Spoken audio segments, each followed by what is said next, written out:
I've been going by Bucky ever since middle school, actually. That was just something that all my friends had called me. And when I got into high school, it just kind of faded away.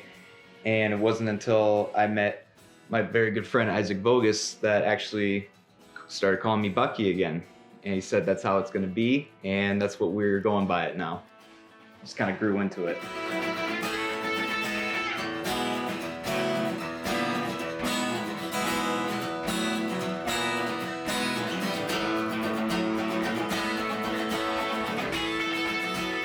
I started music when I was 13 years old. I was in 8th grade, and I really got into guitar. Music has always been around my life. I grew up with lots of different kinds of music, going back to, I was surrounded by R&B, rap, and eventually some classic rock and roll. My family are not musicians themselves, but are very much music lovers, music appreciators. So I was always surrounded by it. And when I got into the early teenage years, I needed an escape from, school, friends, social stuff. And I just kind of gravitated towards guitar and thought, that'll make me cool. And I got the bug and never stopped. The things that go into inspiring the songs that I've written are vastly inspired by a lot of the things that I'd see, from up north, which is where I'm formerly from, kind of Pequot Lakes, Minnesota. So, instead of singing about, drugs and sex and everything that rock and roll would be singing about, and I would probably derive my my songwriting from my experiences mainly that happened up there, being up north in the summers and getting out on the lakes and just what it means to be kind of a small town white boy from northern Minnesota. I would say I see our music kind of stepping back to a little bit of a different recording process and definitely a different writing process, because it's new enough where, people can't say they've heard it before, but it's also, not so far-fetched from our influences that people are like, well, what do you classify this music as? But then music as a whole, I think a lot of it's just too overproduced these days, and I think it's really kind of lost what it's supposed to do, which in my opinion, music is just supposed to be the sung expression of, any kind of emotion that you could have. History repeats itself, and I believe that, I don't know when, but over time, we will start seeing music actually being made with instruments and not computers. I do believe that is the direction that we will be heading. I say that because eventually, popular music that's being made right now is going to get stale. People don't like change, yet they kind of gravitate towards it in a way. I don't know how much, music has a grip on things as much as like just, society and politics, but I know music's definitely a big part of culture with the things that you could maybe hear people singing about right now, and I could definitely understand how the two go hand in hand. I mean, there's some stuff out there that's, unlike the majority of it, but a lot of like rap and modern hip hop and all this stuff is just so overproduced. It sings about things that just, a human doesn't naturally want to express through a song, I would say. It definitely influences society a lot more because of how powerful the media is.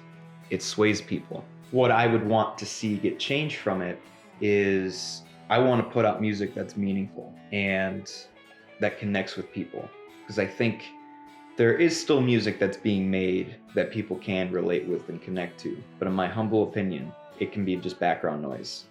Music provides a lot of the joys in life. Certain songs bring back certain memories, certain points of time, and certain images of the people that you love. There's a lot of nostalgia that music can bring.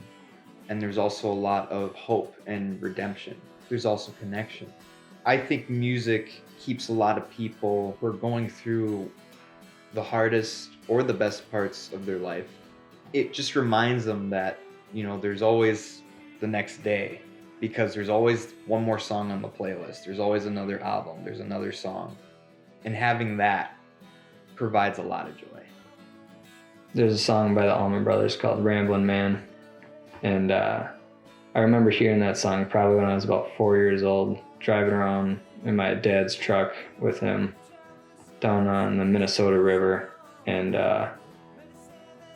this song just kind of jumped out at me in like the 10th grade, and I'm like, this song sounds so familiar. And I listened all the way through, and I'm like, yeah, I remember where I heard this, and it sticks with you, you know.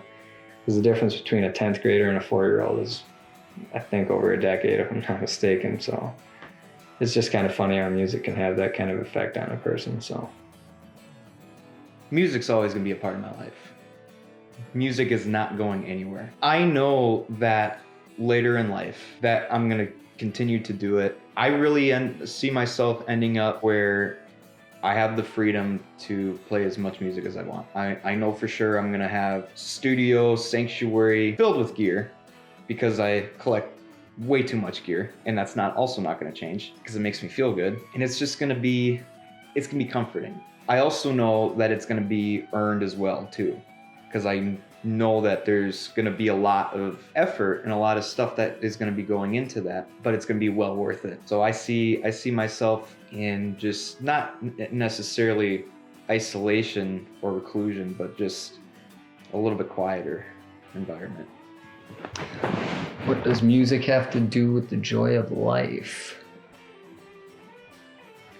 To answer this from my point of view, I would say as a songwriter, I can use music to kind of capture certain natural highs in my life.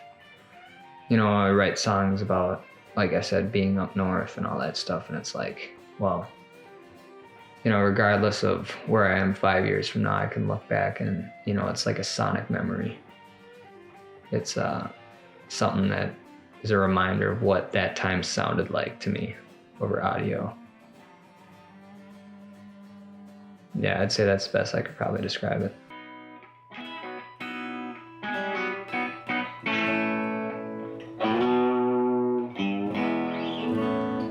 Yeah, that's gonna be a good one.